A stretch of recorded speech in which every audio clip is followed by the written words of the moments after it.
모두 안녕하세요. 이제 막 부록의 나이에 접어든 여성입니다. 제 마음 한켠에는 시간이 아무리 흘러도 지워지지 않는 후회의 그림자가 하나 남아 있습니다. 그 기억은 마치 오래된 낙인처럼 가슴속에 깊이 새겨져 있어요. 오늘 이렇게 글을 쓰게 된 건 그 이야기를 여러분께 털어놓고 싶어서입니다. 저의 이야기를 끝까지 들어주시고 어떤 생각이 드셨는지 조심스럽게 판단해 주시길, 그리고 혹시 괜찮으시다면 조언도 건네주시길 바랍니다. 그럼 지금부터 제 이야기를 시작하겠습니다. 저는 엄마 없이 아빠와 단둘이 살아왔습니다. 아주 어릴 적 엄마라는 사람은 저희 곁을 떠나 다른 남자와 가정을 꾸렸고 단 한 번도 저를 찾아오지 않았기에 저는 엄마 얼굴조차 모릅니다. 제게 부모란 오직 아빠 한 사람이 전부였죠. 아빠의 크고 따뜻한 사랑 속에서 유년 시절을 보냈기에 엄마의 빈자리가 그리 허전하다고 느껴본 적은 없었어요. 공장에서 일하시던 아빠는 퇴근하실 때면 늘 먼지범벅이 되어 돌아오셨고 손은 늘 새까맣게 물들어 있었습니다. 제가 어른이 되었을 때도 아빠의 그 손은 여전히 검고 거칠었죠. 아빠 손 좀 아끼라니까. 또 장갑 안 끼고 일했지. 아이, 장갑 끼면 답답해서 그래. 이미 다 망가지고 지저분한 소린데 뭐 어떠냐? 그렇게 고생한 손을 보고 어떤 여자가 좋다고 하겠어. 아빠 예전에 새장가 가고 싶다고 하지 않았어? 아이, 그건 그냥 한 말이지. 내가 무슨 장가를 가냐. 우리 은혜 하나면 됐지. 더는 필요 없어. 근데 나 시집 가면 어떡할 건데? 시집? 우리 은혜 남자친구랑 결혼할 생각이야. 글쎄, 뭐 하자고 하긴 하는데 나도 고민 중이야.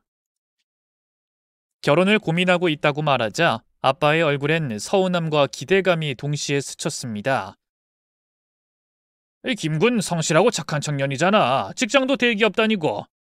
나도 성실하거든. 화장품 가게도 오픈했고. 그럼 우리 딸은 20살 때부터 악착같이 일했잖냐. 백화점 판매원이랑 중고차 영업, 또 핸드폰 가게까지 휴일도 없이 일해서 모은 돈으로 혼자 가게 열었잖아. 이 아빠가 보태준 것도 없는데 그거 하나는 참 대단하다. 아빠한테 배워서 가능했던 거야. 나 어릴 때부터 아빠 같은 사람이 되고 싶었거든. 제 말에 아빠는 한박 웃음을 지으셨습니다. 그리고는 조용히 말씀하셨어요. 이제 내 나이도 되었으니 결혼을 긍정적으로 생각해보라는 따뜻한 조언을 해주셨습니다. 남자친구와는 3년을 연애했어요. 그런데 이상하게도 아빠를 만나는 자리만 되면 그이는 늘 조용해졌습니다. 처음엔 자리가 불편해서 그런가 보다 했지만 따로 뭐라 묻진 않았어요. 그러다 정식으로 아빠께 인사를 드리고 결혼 승낙을 받으러 간 날, 그이는 여느 때보다 더 긴장한 얼굴로 앉아 있었어요. 아빠가 물으시는 말에 그저 짧게 형식처럼 대답만 했습니다. 김군, 우리 은혜랑 결혼하고 싶은 거 맞나? 네, 아버님. 잘 살 자신 있나? 네. 그래, 나한테 할 말은 없나? 앞으로 잘하겠습니다. 대화는 짧고 건조했습니다. 웃음기도 없이 어색하게 흘러가는 분위기에 제가 나섰죠. 오빠, 우리 아빠 앞이라서 긴장한 거야? 좀 웃어줘. 그러고 싶은데 아직은 그럴 수가 없을 것 같아서. 아버님의 유일한 가족이 자기니까 내가 그 소중한 사람을 데려가는 거잖아. 아버님 얼마나 마음이 복잡하시겠어요. 맞죠? 아빠는 잠시 멈칫하셨다가 허허 웃으셨습니다. 허허, 김군이 내 속을 다 들여다보네. 맞아. 자네가 내 딸을 데려가려니 원수 같기도 하지. 하하하하. 말은 농담이었지만 그 안엔 분명 뭉클한 진심이 있었어요. 하지만 남자친구는 끝내 표정을 풀지 못한 채 꽤 긴 시간 동안 어깨를 잔뜩 웅크리고 있었습니다. 그렇게 결혼을 허락받고 저희는 차근차근 상견례를 하고 결혼 준비를 해나갔습니다. 예비 시부모님께서는 제가 성실하게 살아온 걸 이미 알고 계셨고 그런 저를 흔쾌히 며느리로 맞아주셨어요. 그리고 마침내 결혼식 날, 아빠는 제 손을 잡고 신부 입장을 하시며 끝내 눈물을 흘리셨습니다. 우리 딸 잘 살아라. 아빠 왜 울어? 오늘같이 좋은 날에. 아빠가 울면 나까지 울 것 같단 말이야. 그러면 안 되지. 예쁜 신부 눈에 눈물 나면 안 되지. 아빠는 다 울었다. 이제 괜찮아. 은혜야, 잘 살아야 해. 이 아빠가 누구 때문에 지금껏 애쓰며 살아왔는지 알지? 바로 너야. 나의 전부, 나의 이유, 나의 세상. 은혜 바로 너였어. 그러니까 아빠가 노여워하지 않게 꼭 행복해라. 응, 알겠어요. 아빠 정말 고마워. 혼자서 날 키우느라 고생 많으셨죠. 우리 딸 사랑한다. 저도요, 아빠.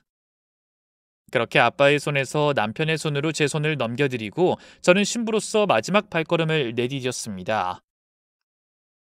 그날 저희 결혼식은 사랑과 눈물 속에서 조용히 아름답게 마무리되었습니다. 결혼하고 보름쯤 지났을 무렵 아빠는 아쉬움이 묻어나는 목소리로 자신의 근황을 전해오셨어요.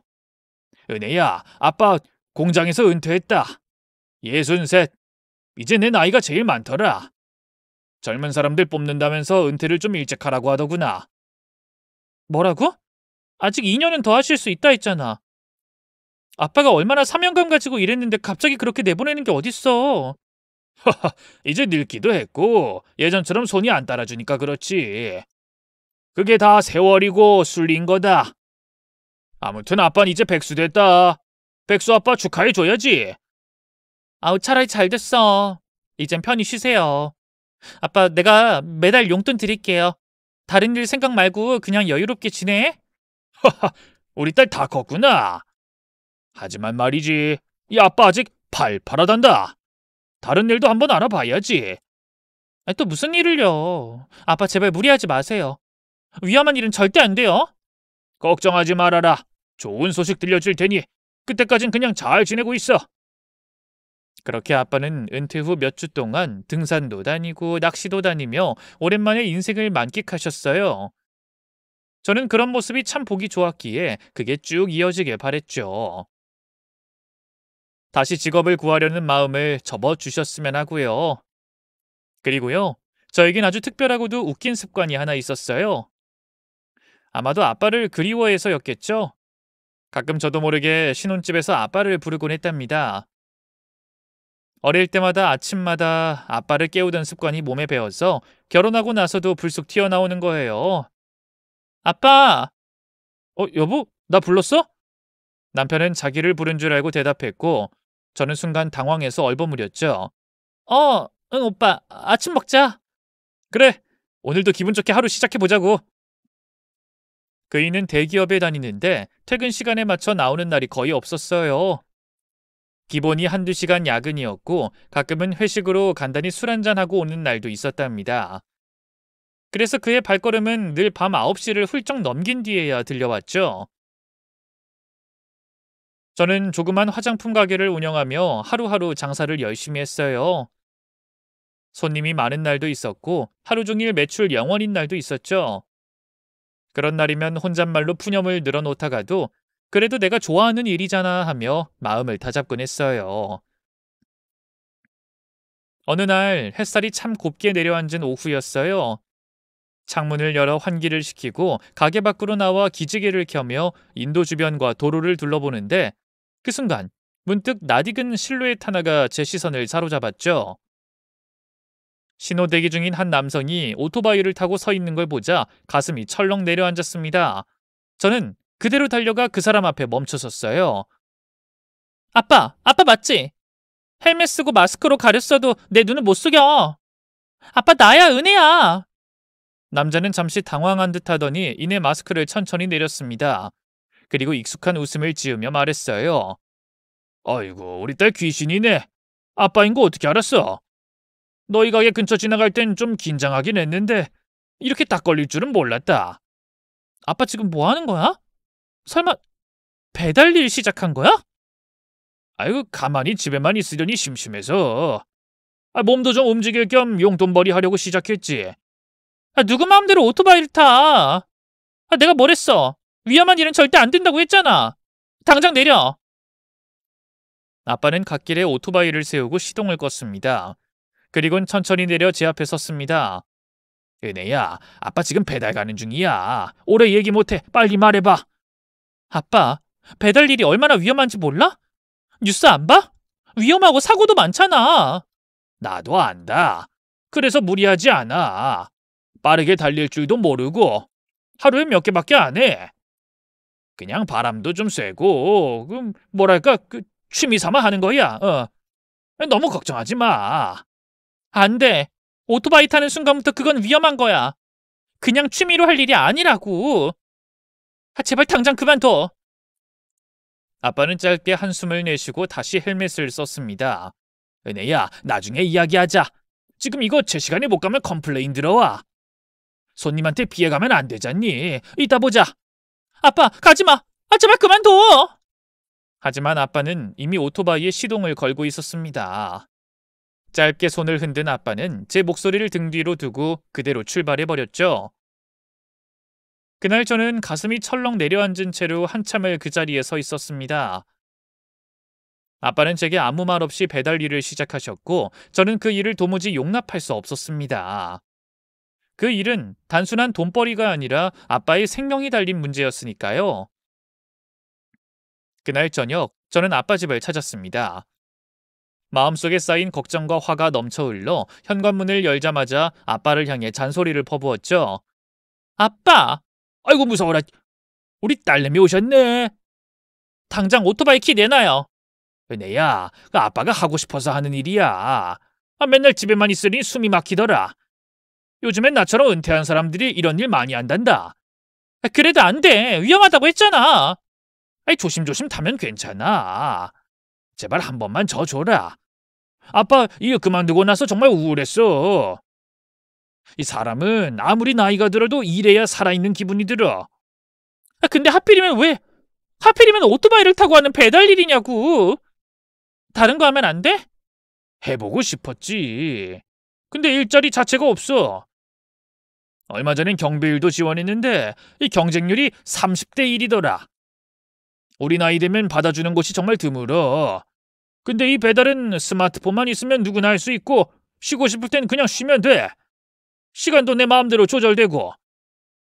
아빠한텐 딱 좋은 일이야. 은혜야, 아빠 좀 이해해주라. 아빠는 한참 동안 저를 설득하고 달랬습니다. 저는 절대 안 돼요를 10번도 넘게 반복했지만 아빠는 굳은 의지를 조금도 꺾지 않으셨어요.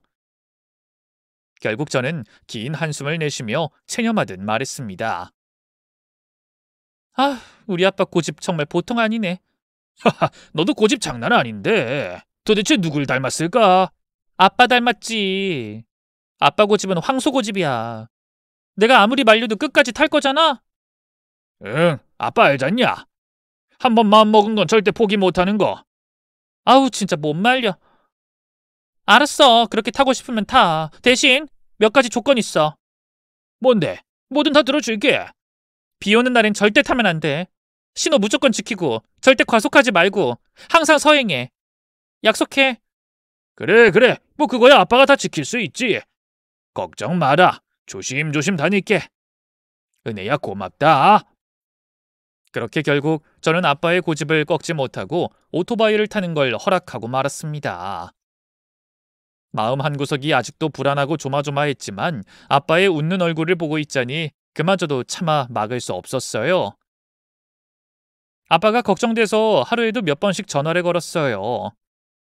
전화를 받지 않으면 혹시 운전 중인가 싶어서 조마조마했고 전화를 받을 땐 꼭 물었죠. 아빠, 지금 오토바이 타고 있어? 그럼 끊어요, 빨리. 운전 중이라고 하면 바로 끊었고 쉴 때 받으셨을 땐 또 반복했어요. 제발 조심해. 신호 잘 지키고 무리하지 말고. 비 오는 날엔 절대 타지 마. 그렇게 몇 달이고 같은 말을 반복하다 보니 나중엔 아빠가 먼저 웃으며 그러셨어요. 그래 알아. 네 잔소리 덕분에 내가 오토바이 탈 때마다 허리 펴고 조심한다니까. 걱정 마라. 그리고 저는 하시는 일이니만큼 기왕이면 즐겁게 하시라고 말씀드렸어요. 아빠, 하시기로 했으면 적당히 즐기면서 하세요. 몸 생각하시고, 알겠지? 아빠는 그 말에 알겠다 라며 웃으셨고 그렇게 배달 일은 어느덧 1년이 훌쩍 넘게 이어졌습니다. 아빠는 일할 수 있음에 감사하다고 하셨어요. 몸이 아직은 거뜬하고 가만히 집에 있으면 오히려 더 병날 것 같다고 말이죠. 사람은 말이야, 은혜야. 무언가 하고 있어야 사는 기분이 드는 거야. 내가 이 나이에 일자리 얻는 게 얼마나 어려운지 너도 봤잖아. 그동안 저희 결혼 생활은 정말 조용하고 평화로웠습니다. 남편과는 결혼 후 단 한 번도 큰 소리 낸 적이 없었고 서로 일에 지장을 주지 않도록 배려하면서 살았어요.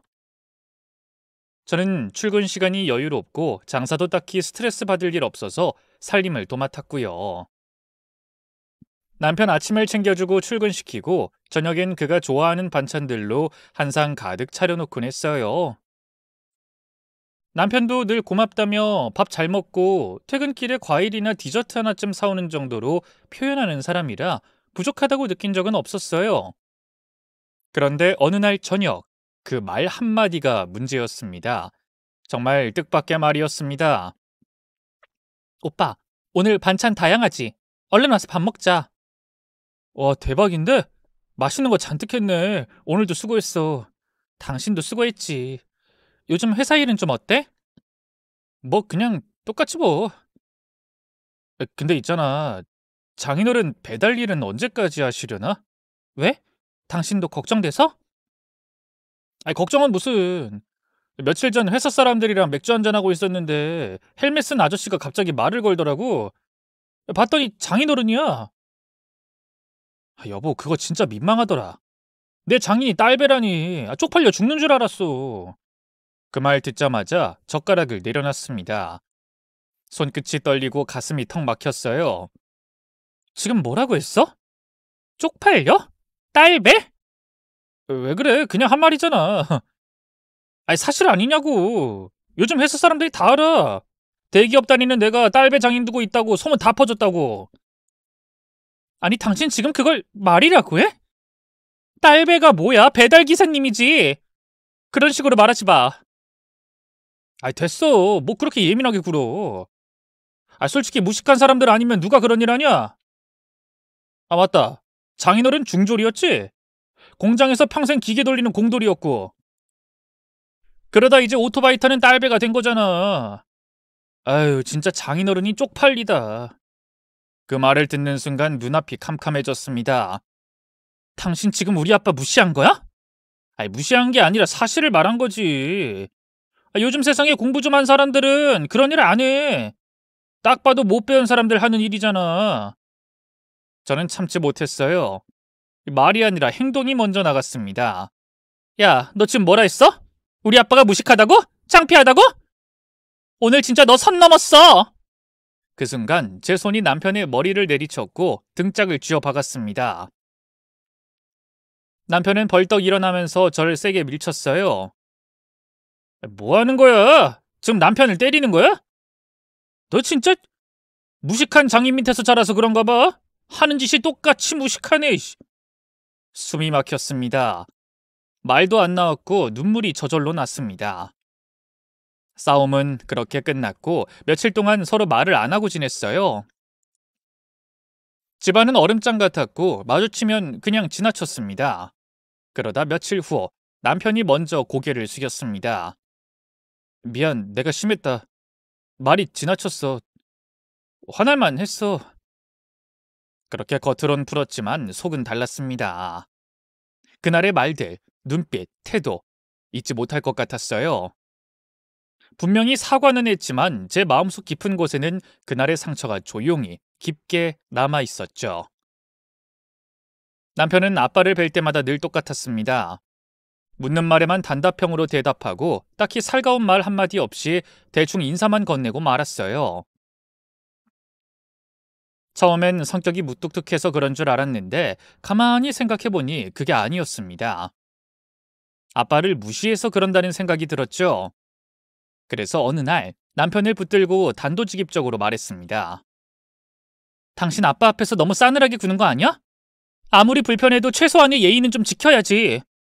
사위면 사위답게 행동 좀 해봐. 그 말에 남편이 곧장 인상을 찌푸리며 받아쳤습니다. 왜 또 시비야? 난 장인어른이랑 대화하면 솔직히 불편해. 말이 잘 안 통해. 뭐라고? 지금 우리 아빠랑 말이 안 통한다고?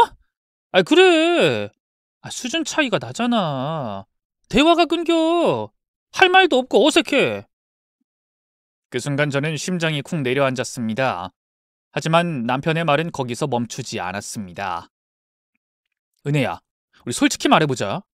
너랑 나도 수준 차이 나는 거 모르냐? 넌 고졸이고 난 명문대 나왔어. 그냥 현실이야. 그럼 너랑도 대화하다 보면 답답할 때 있는데 장인어른이야 뭐 말 다 했지. 난 그냥 말 안 하는 게 낫다고 생각해. 그 순간 손이 먼저 나갔습니다. 소리를 내며 남편의 뺨을 올려쳤죠. 말 다 했어? 지금 우리 아빠 무시하는 거야? 그러자 남편도 얼굴이 확 달아오르더니 제 뺨을 그대로 되갚아쳤습니다. 아! 지금 뭐야? 날 때린 거야? 네가 먼저 때렸잖아, 이 여편네야! 이런 인간이었어? 내가 당신 같은 사람이랑 결혼하는 게 평생 최대의 실수야. 웃기고 있네. 나야말로 후회 중이야. 무식한 너랑 결혼한 거 내 인생의 흑역사야. 너도 그렇고 너네 아버지도 쪽팔리다고. 이 나쁜 인간. 그래, 오늘 끝까지 가보자. 붙어보자고.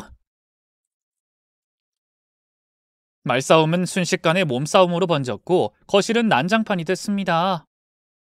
저는 남편의 멱살을 잡고 흔들었고 남편은 제 팔을 잡아 떨치며 머리채를 휘어잡았습니다. 저의 옷은 여기저기 찢어졌고 남편 머리카락은 한 줌씩 바닥에 흩날렸습니다. 그날 이후 우리는 한 달 가까이 서로 말도 섞지 않았습니다. 밥을 해도 말없이 먹었고 눈을 마주치면 고개를 돌렸습니다. 저는 제대로 된 사과 없인 절대 받아줄 생각이 없었고 남편 역시 제가 먼저 사과하지 않으면 화해하지 않겠다고 버티고 있었죠. 싸늘한 기싸움이 하루하루 계속됐습니다. 그러던 어느 날이었어요. 가게에 손님이 없어 잠시 밖에 나가 바람을 쐬기로 했습니다. 따뜻한 햇살이 어깨에 닿는 게 기분 좋아서 기지개를 크게 켰습니다. 그때 도로 저편에서 오토바이를 타고 오는 남성이 눈에 들어왔습니다. 익숙한 등판, 헬멧 너머로도 느껴지는 그 모습, 아빠였습니다. 저는 손을 흔들며 소리쳤어요. 아빠, 여기 나야! 잠깐 세웠다가 가요! 아빠는 절 보고 손을 들어 인사하셨고 신호가 바뀌자 천천히 오토바이를 몰고 직진하셨습니다. 그런데 반대편 도로에서 갑자기 튀어나온 차량 하나가 속도를 줄이지 않고 그대로 불법 유턴을 했습니다. 쾅! 끔찍한 소리가 골목을 울렸고 아빠가 타고 있던 오토바이는 그대로 튕겨나갔습니다. 아빠는 몸이 공중으로 들리더니 도로 위에 세게 내동댕이 쳐졌습니다. 아빠! 저는 정신이 나간 사람처럼 소리치며 도로로 달려갔습니다. 차들이 급히 멈춰섰고 사람들은 놀라며 구경하기 시작했습니다. 아빠 곁으로 다가가 떨리는 손으로 헬멧을 벗겼습니다. 머리를 제 무릎 위에 올리고 울부짖었어요. 아빠 정신 차려. 눈 좀 떠봐. 제발 누가 좀 도와주세요. 119 좀 불러주세요. 그제야 한 사람이 전화를 걸기 시작했고 얼마 지나지 않아 구급차가 도착했습니다. 응급실로 옮겨진 아빠는 의식이 없었습니다. 의료진이 심장 제세동기를 준비하고 아빠의 가슴에 강한 전류를 쏘아 올렸습니다. 퍽퍽. 심장이 움직이지 않았습니다. 땀에 젖은 의사가 반복해서 소리쳤습니다. 심장 반응 없습니다. 한 번 더 충격 주세요. 제세동기 재장전! 하지만 아무 반응이 없었습니다. 아빠의 심장은 끝내 다시 뛰지 않았습니다. 의사가 조용히 말했습니다. 가족분이시죠? 죄송합니다만 이미 고인이 되셨습니다. 안 돼요. 이러면 안 돼요. 아빠 나 버리고 가지 마요. 눈 좀 떠봐요. 제발. 제발요. 하지만 아빠는 눈을 뜨지 않았습니다. 저는 울부짖으며 아빠의 몸을 끌어안고 병실 바닥에 주저앉았죠. 세상이 조용해졌고 그 어떤 소리도 귀에 들어오지 않았습니다. 아빠는 그렇게 제 곁을 떠나셨습니다.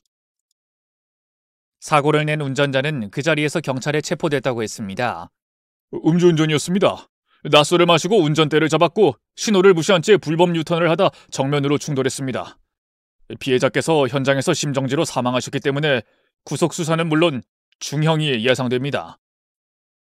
경찰의 말이 들리는데도 머릿속은 멍했고 손발은 떨렸습니다. 누군가 제 옆에서 울고 있는 소리가 들리기도 했지만 저는 아무 말도 할 수 없었어요.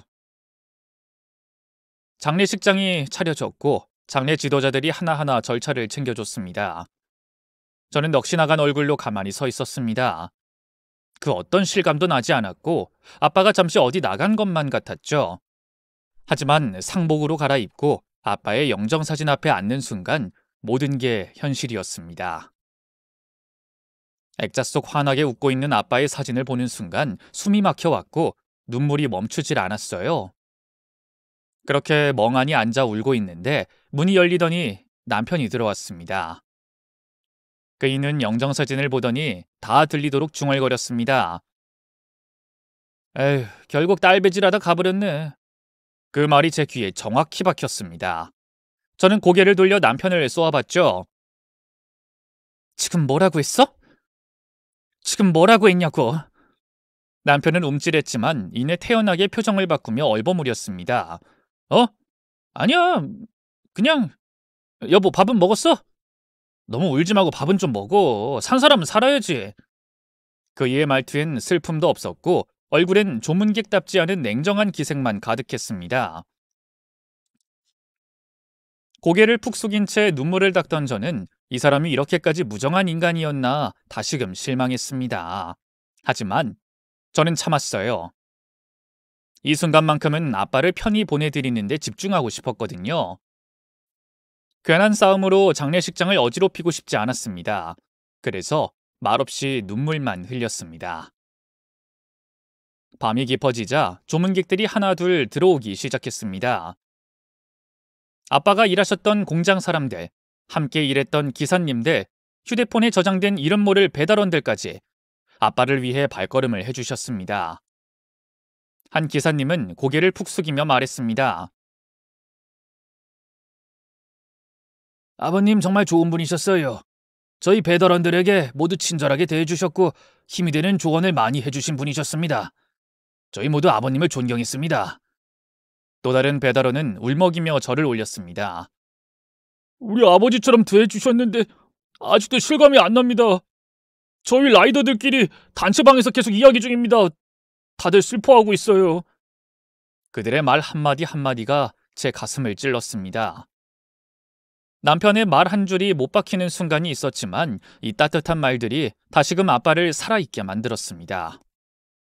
아빠는 결코 딸배 같은 말로 함부로 불릴 뿐이 아니었습니다. 그는 누군가에겐 선배였고 동료였고 어른이자 친구였고 누군가의 삶을 움직이던 그런 사람이었습니다. 조문객들이 하나둘 늘어나고 저는 감사한 마음으로 음식 하나하나에 더 신경을 썼습니다. 아빠를 기억해주고 함께해준 분들께 최대한 정성껏 대접하고 싶었거든요. 공장에서 함께 일했던 분들, 함께 배달 일을 하던 기사님들, 얼굴은 처음이지만 아빠를 위해 찾아온 이들이 고맙기만 했습니다.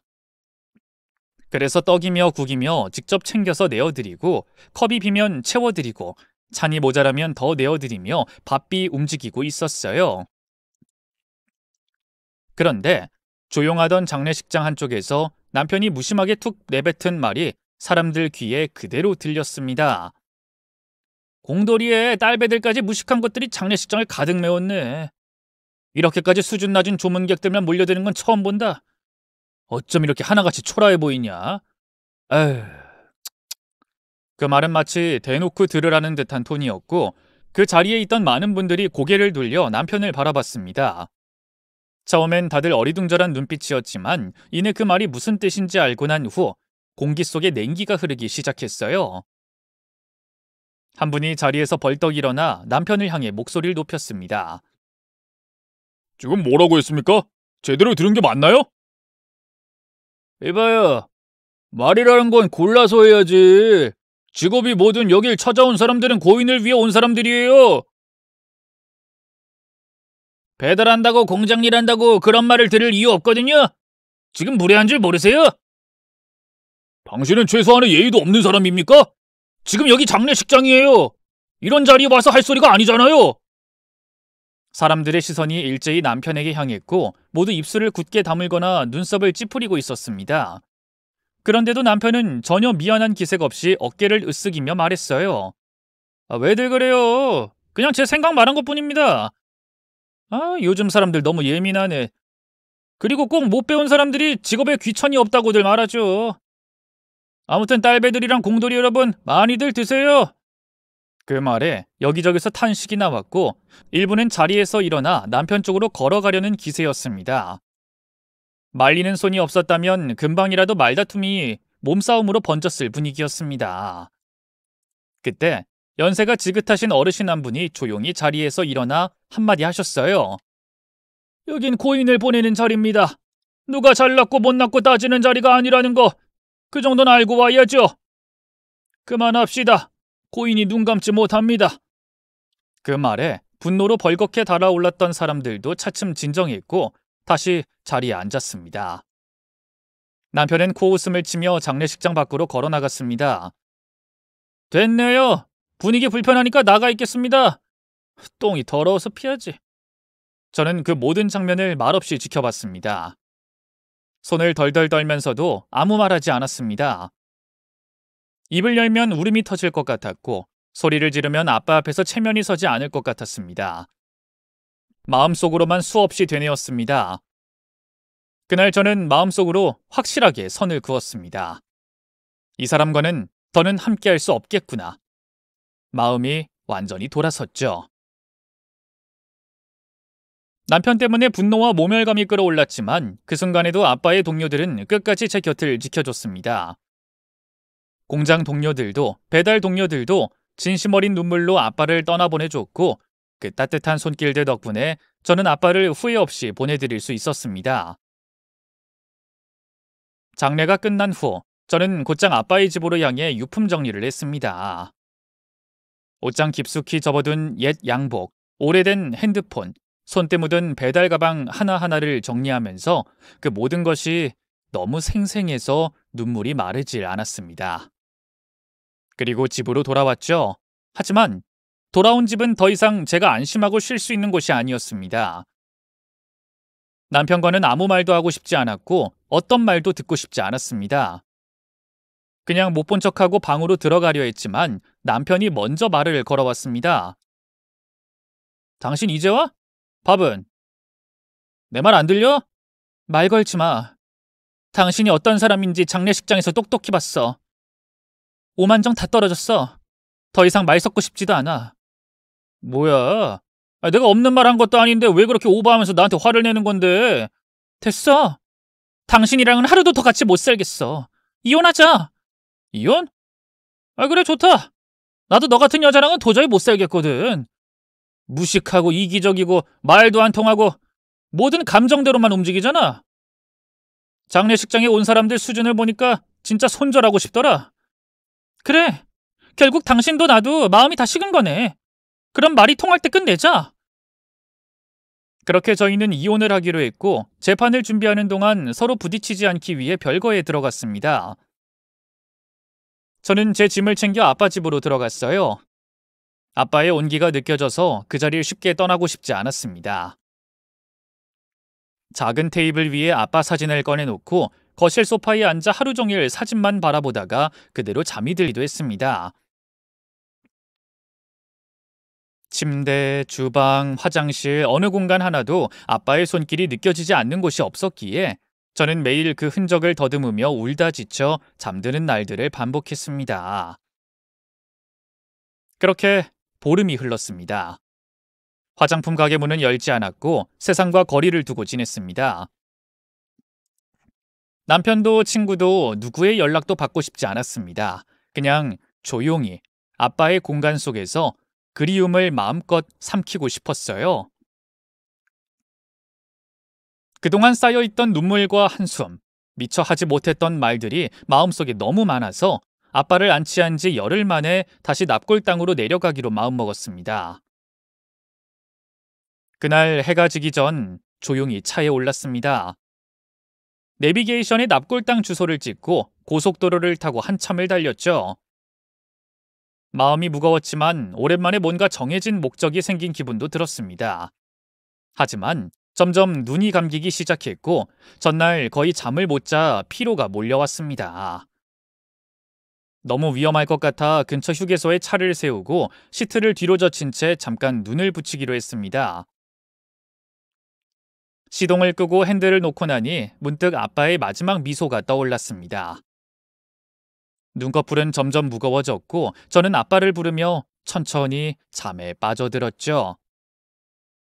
그날 밤 생시처럼 선명하고 뚜렷한 꿈을 꿨습니다.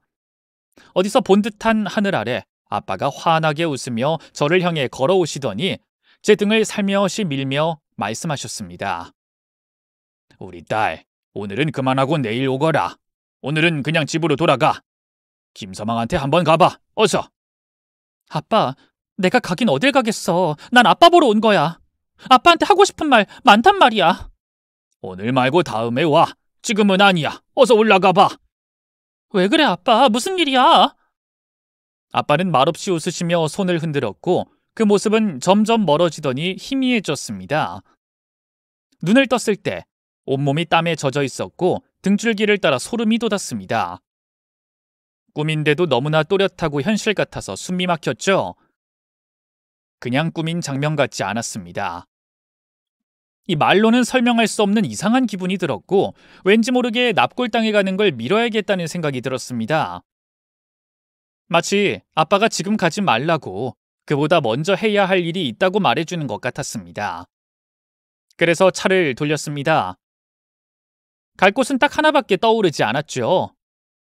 꿈속에서 아빠가 굳이 김서방, 그러니까 남편에게 가보라고 했던 말이 계속 마음에 걸렸습니다.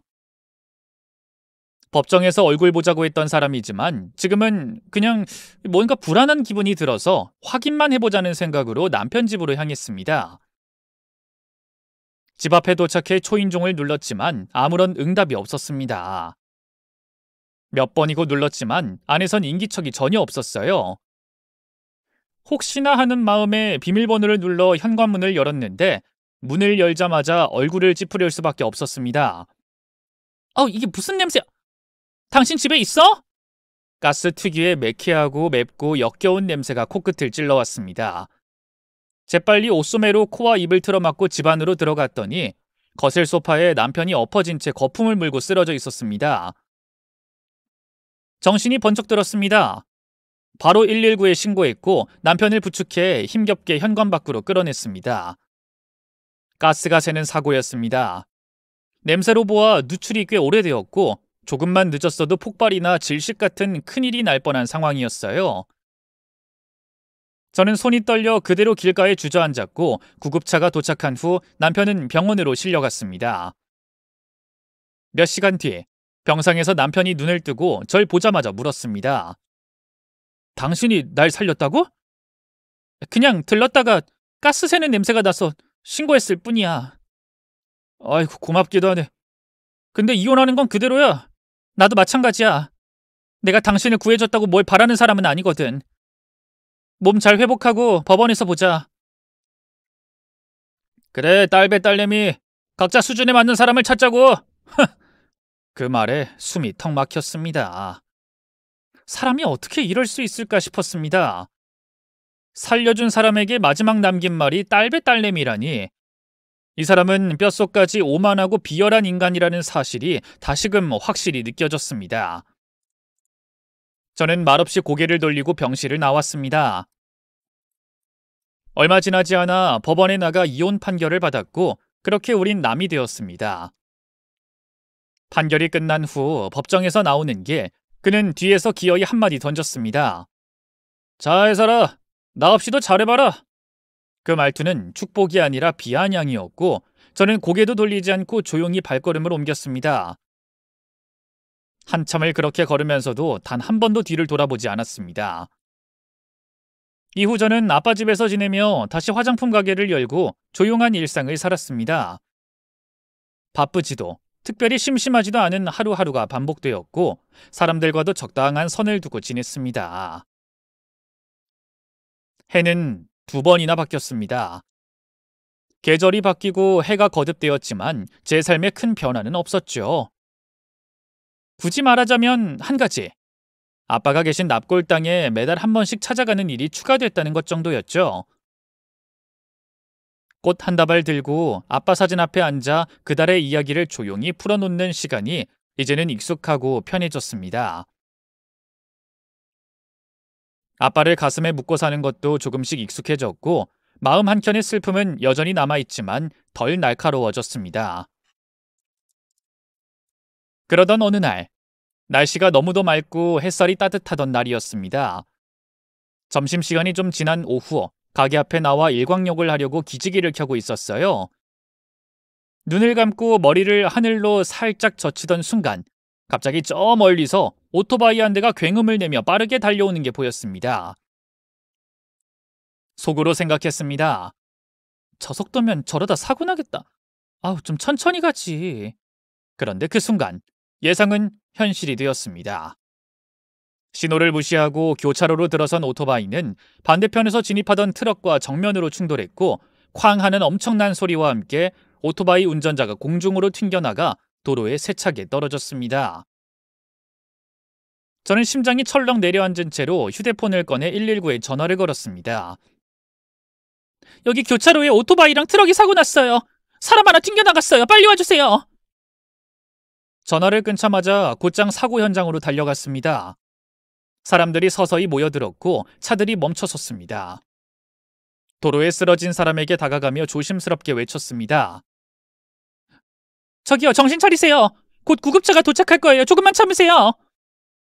헬멧은 충돌과 함께 벗겨져 있었고 얼굴이 그대로 드러나 있었습니다. 저는 그 얼굴을 보고 깜짝 놀라 입을 틀어막았습니다. 그 사람은 바로 제 전남편이었습니다. 놀란 제 표정을 본 그는 어렴풋한 눈동자로 저를 바라보며 입을 열었습니다. 은혜? 당신 맞지? 여보. 왜 대기업을 다니던 그가 오토바이를 타고 배달을 하다 이런 사고를 당했는진 알 수 없었지만 그건 중요한 게 아니었습니다. 그는 심하게 다친 상태였고 우선 생명부터 걱정해야 할 상황이었습니다. 움직이지 마. 지금 몸 많이 다쳤어. 신호 위반하고 달리다 트럭에 받쳤어. 구급차 오고 있으니까 조금만 참아. 그이는 고개를 약간 끄덕이더니 낮고 흐릿한 목소리로 말했습니다. 이렇게 다시 보게 될 줄 몰랐는데 결국 당신이 또 나를 구해주는구나. 역시 당신은 내 마지막 사랑이야. 저는 그 말을 그냥 한 귀로 흘렸습니다. 큰 충격에 정신이 혼미한 상태라서 저러는 거겠지. 사고 후유증으로 헛소리하는 거라고 생각하며 더 이상 대꾸하지 않았습니다. 얼마 지나지 않아 구급차가 도착했고 전 남편은 응급처치를 받은 후 들것에 실려 병원으로 이송됐습니다.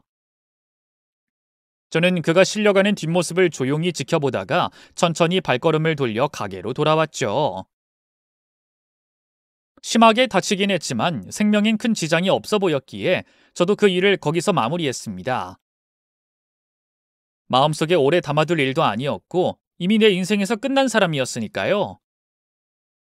몇 달 뒤 화장품 가게에 낯선 손님 하나가 들어왔습니다. 문이 열리는 소리에 고개를 들었는데 그 남자, 휠체어에 앉은 채로 문턱을 넘는 그 남자가 바로 제 전 남편이었습니다. 순간 심장이 멈춘 것도 잠시, 감정은 단 하나도 솟지 않았어요. 놀랍지도 안타깝지도 않았습니다. 뭐야? 당신 여긴 또 왜 왔어? 내 가게? 왜긴, 당신이 예전에 나 가스 마시고 쓰러졌을 때 신고해줬잖아. 그 덕분에 병원에서 치료 잘 받았지. 인사라도 해야 할 것 같아서 왔어. 치, 휠체어는 뭐야? 아직도 다리가 안 나은 거야? 아, 그게 실은 하반신 마비래. 사고 때 척추가 완전히 부러졌대. 평생 다시 걷는 건 어렵다고 하더라. 뭐라고? 그 정도로 심각했던 거야? 놀랐구나. 하긴 나도 그 말 듣고 처음엔 멘붕이 왔지. 몇 날 며칠을 울었어. 인생이 완전히 무너진 기분이더라. 저는 하나도 놀라지 않았습니다. 슬프지도 않았고 안타깝지도 않았습니다. 그가 받은 고통은 그가 뿌려놓은 것들의 결과라고 생각했기 때문입니다. 화장품 가게에 뭘 사러 온 거야? 필요한 게 뭔데? 필요한 거? 너지. 은혜, 바로 너. 정신이 어떻게 된 거야? 사고 후유증이 심했나? 우리가 이혼한 지 벌써 2년이 지났어. 그리고 넌 내 인생 최악의 인간이었어. 그래, 내가 못된 놈이긴 했지. 그땐 정말 미안했어, 여보. 여보 소리 그만하라고 했지. 미안해, 은혜야. 사실은 너 그리웠어. 너랑 헤어지고 나서 인생이 완전히 무너졌거든. 재혼도 했는데 그 여자가 도박으로 내 돈 다 날렸어. 회사에도 소문 돌아서 잘렸고 결국 아무 일도 못하게 됐지. 이래저래 망가지다가 배달 일 시작한 거야. 그래, 아주 잘 살았구나. 듣기만 해도 통쾌하다. 내 입꼬리 올라가는 거 안 보여? 은혜야, 나 아직도 너 못 잊었어. 예전에 네가 날 살려줬잖아. 가스 마시고 쓰러져 있던 날. 그날 널 다시 봤을 때 내가 얼마나 미안했는지 모른다. 그때 네가 아니었으면 난 죽었을 거야. 그 이후로 계속 생각났어. 네가 그립더라. 네가 진짜였다는 걸 이제야 깨달았어. 그래서 지금 사과하는 거야? 아니면 프로포즈라도 하려는 거야? 둘 다 사양할게. 너 하반신 마비라고 해서 동정심 생기지도 않아. 은혜야, 우리 다시 시작하면 안 될까? 지금까지 산전수전 다 겪어보니까 결국 내 인생에 네가 가장 소중했단 걸 알겠더라. 내가 너한테 준 상처, 내가 다시는 그런 사람 안 될게. 마지막 기회를 줘. 내가 돌았냐? 너 같은 사람 다시 받아주게? 하반신 마비까지 된 인간을 내가 왜 감당해? 화장품 사러 온 거 아니면 당장 나가. 그놈은 한참을 앉아 저를 멍하니 바라보더니 입을 열지 못했습니다. 저는 더 이상 상대할 필요가 없다고 생각했고 냉정하게 마무리했습니다. 좀 꺼져. 네 얼굴 보니까 역겨워서 속이 울렁거려. 오바이트가 쏠린다고. 제발 당장 내 앞에서 사라져줘. 제 말에 전 남편은 순간 멈칫하더니 이내 본색을 드러냈습니다. 뭐? 역겨워? 오바이트? 야, 네가 뭔데 나한테 그런 말을 해? 네 주제 나 같은 남자랑 살았으면 감사하다고 절을 해야지 어디서 입을 함부로 돌려. 네 아버지랑 똑같아. 무식하고 천박한 게 몸에 밴 거지. 내가 혹시나 해서 와본 거야. 혹시 사람이 좀 변했나 싶어서. 근데 역시 기대를 말았어야 했네. 여전히 멍청하고 이기적이고 한심하구나. 됐다. 너 같은 여자 더는 필요 없어. 그렇게 말을 내뱉고 휠체어를 돌려 나가려던 그의 앞에 한 남자가 조용히 서 있었습니다. 바로 제 새 남편이었어요. 두 사람이 처음 마주한 순간이었죠. 이 사람아, 지금 누구한테 그딴 식으로 말하는 거야? 네가 뭔데 남의 아내한테 그렇게 막말이야? 너 지금 제정신이냐? 누구세요? 무슨 상관이신데 그렇게 큰 소리세요? 내가 누구냐고? 은혜 남편이다. 네 앞에 있던 여자 내 아내야. 아, 너구나. 은혜 전 남편. 그 입에 담기도 싫던 그 인간이 바로 너였냐? 하, 기가 막히네. 저 여자 재혼했어? 참 웃긴다. 나 아니면 누가 데려가겠나 싶었는데 진짜 주워간 사람이 있었구나. 인생 참 알 수 없네. 이 사람 입이 어디까지야? 지금 너 말하는 거 한마디 한마디가 다 선 넘는 거야. 다리 못 쓴다고 봐주고 있었는데 계속 입 놀리면 상반신도 못 쓰게 만들어줄까? 새 남편이 단단히 화가 나서 손을 들자 전 남편은 흠칫 놀라 두 팔로 머리를 감쌌습니다. 그 모습을 보며 새 남편은 한숨을 깊게 쉬더니 겨우 참았습니다. 가! 말 섞기도 싫다. 근데 다신 우리 앞에 나타나지 마. 다음에 또 이딴 식으로 찾아오면 그땐 진짜로 손 쓴다. 알아들었으면 조용히 꺼져. 진작 결혼했다 말했으면 안 왔을 거 아니야. 내가 뭘 한다고 이 먼 데까지 오게 만들어? 끝까지 입만 살아서 이씨. 진짜 이 인간 변한 게 하나도 없네. 그 말과 동시에 새 남편은 조용히 그놈의 휠체어를 밀어 가게 바깥으로 데리고 나갔습니다. 나가던 길에 한번 휙 돌아보더니 새 남편이 마지막으로 한마디 덧붙였습니다. 그 꼴로 나타나서 구질구질하게 들러붙을 생각 말고 혼자 생지옥에서 썩어라. 니놈 패주고 싶은데 몸이 그 모양이니 심하겐 못하겠고 이거 한 방만 먹여주마. 그러곤 주먹으로 머리를 콕 하고 꿀밤을 한 대 내려치고는 휠체어를 돌려 밖으로 밀어냈습니다. 전 남편은 인상을 구기며 혀를 차고는 말도 없이 길을 따라 멀어졌습니다. 그가 다시 찾아온 이유는 뻔했습니다. 제 인생에 들러붙어 어떻게든 기생해 보려던 거겠죠. 하지만 그는 뜻대로 되지 않았고 결국 실망만 안고 떠났습니다. 그 후로 그는 좁은 지하방에 틀어박혀 폐인처럼 살고 있다는 이야기를 들었습니다. 세상과 끊어진 채 어두운 방 안에서 과거를 후회하며 살고 있다고 하더군요. 예전에 절 무시하고 아빠의 직업을 비하하고 저를 천박하다고 손가락질하던 그가 결국 그렇게 무너진 걸 보며 저는 한마디로 정의하고 싶었습니다. 인과응보. 그 말밖에 더 있겠습니까? 한편 저는 지금은 새 남편과 함께 조용하고 따뜻한 가정을 이루고 살아가고 있습니다. 작은 집안에 웃음소리가 가득하고 얼마 전엔 어여쁜 딸이 태어나 더욱 행복해졌습니다. 아기를 안고 있으면 가끔 그런 생각이 들어요. 하늘에 있는 아빠가 보내준 선물이겠지. 이 아이가 아빠가 제게 준 새 출발일지도 몰라 하고 말이죠. 그래서 저는 매일매일 감사한 마음으로 살아갑니다. 작은 것에도 웃고 가족이 있는 오늘이 기적처럼 느껴지니까요. 제 이야기는 여기까지입니다. 이 글을 읽어주신 여러분께 감사드리며 물러가겠습니다.